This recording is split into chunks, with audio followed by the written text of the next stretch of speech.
বাংলাদেশ সেনাবাহিনী Turkish TRG-300 multiple rocket launcher system দেখার পর থেকেই দেশ জুড়ে ব্যাপক হাস্যরসের সৃষ্টি হয়েছে।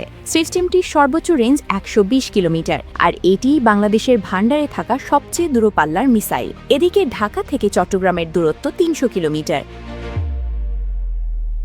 সাধারণ হিসাবে সড়ক পথে ঢাকা চট্টগ্রামের দূরত্ব প্রায় 250 থেকে 270 কিলোমিটার, এমনকি সোজা হিসাবেও এটি 210 থেকে 215 কিলোমিটারের কাছাকাছি। অর্থাৎ দেশের সবচেয়ে শক্তিশালী মিসাইল দিয়ে ঢাকা থেকে চট্টগ্রামে আঘাত করা সম্ভব নয়।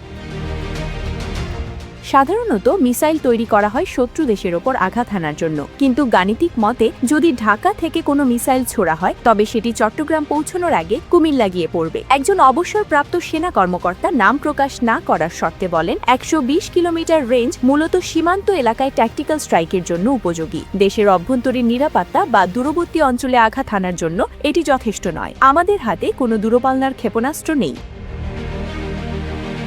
অন্যদিকে সোশ্যাল মিডিয়ায় মানুষের প্রতিক্রিয়া আরও মজার। একজন ফেসবুক ইউজার লিখেছেন, হায় হায়, তাহলে কি দেশেরটা দেশেই পড়বে?